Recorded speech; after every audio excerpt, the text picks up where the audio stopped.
আসসালামু আলাইকুম, welcome to রোজি রান্নাঘর। আজকে আমি আপনাদের সঙ্গে শেয়ার করব মোটা চাল এবং আতপ চাল দিয়ে বাড়িতে আমরা পোলাও রান্না করছি। এটা ঝাল খিচুড়ি বা পোলাও যেটাই বলেন। তো আমি প্রথমে তেলানি দিয়েছি, তো এটা আমি দেখাইতে পারিনি।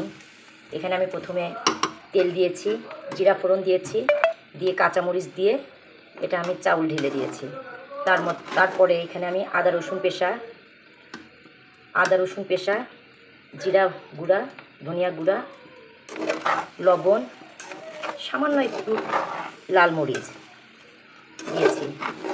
দিয়ে এটা আমি বেশ কিছুক্ষণ এটা ভেজে নিচ্ছি। আর এটা আমি আজকে করব কলিজা দিয়ে এবং মাংস দিয়ে। আর এই চাউলের মধ্যে আমি কিছু মসুরের ডাল দিয়েছি।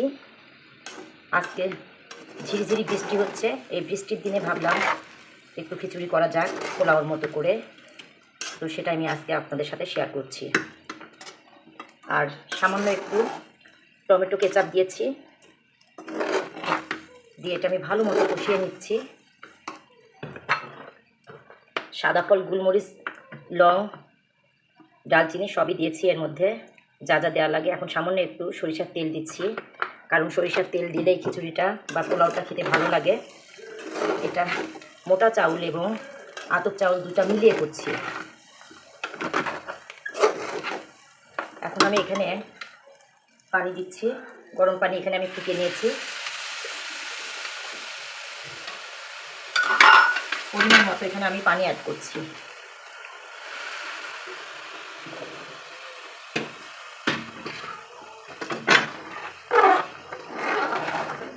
আর পরে আমি এখানে স্পেশাল গরম মশলা, যেটা আমি বাড়িতে সব সময় এগুলো কাজে ব্যবহার করি, পোলাও, বিরিয়ানি, রোস্ট, এটা আমি নিজে তৈরি করি। এটার আলাদা একটা সুন্দর একটা ফ্লেভার আসে, ওটা আমি একটু পরে দিব। আর বেরেস্তা আমি আগে উঠাই নিছি, বেরেস্তাটাও আমি পরে দিব। কিছুক্ষণ পর আমি ফিরে আসতেছি।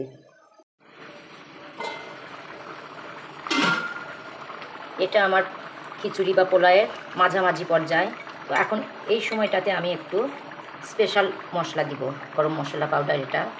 এটা দিলে এটার গন্ধ আরও বেশি সুস্বাদু এবং গন্ধটা অনেক সুন্দর হয়।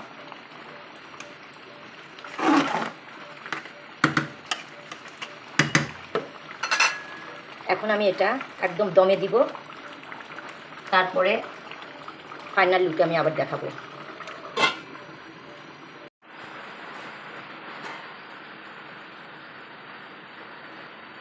এই যে খিচুড়ি পোলাও, এটা হচ্ছে ফাইনাল লুক। দেখতেই ভীষণ লোভনীয় মনে হচ্ছে।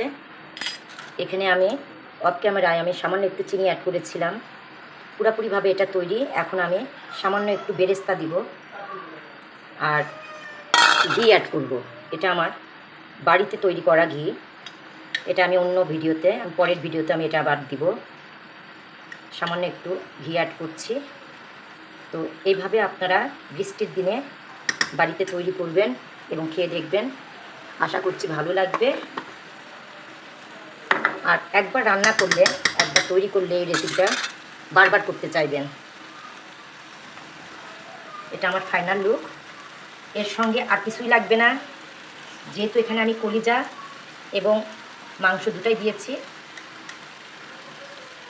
শুধু এর সঙ্গে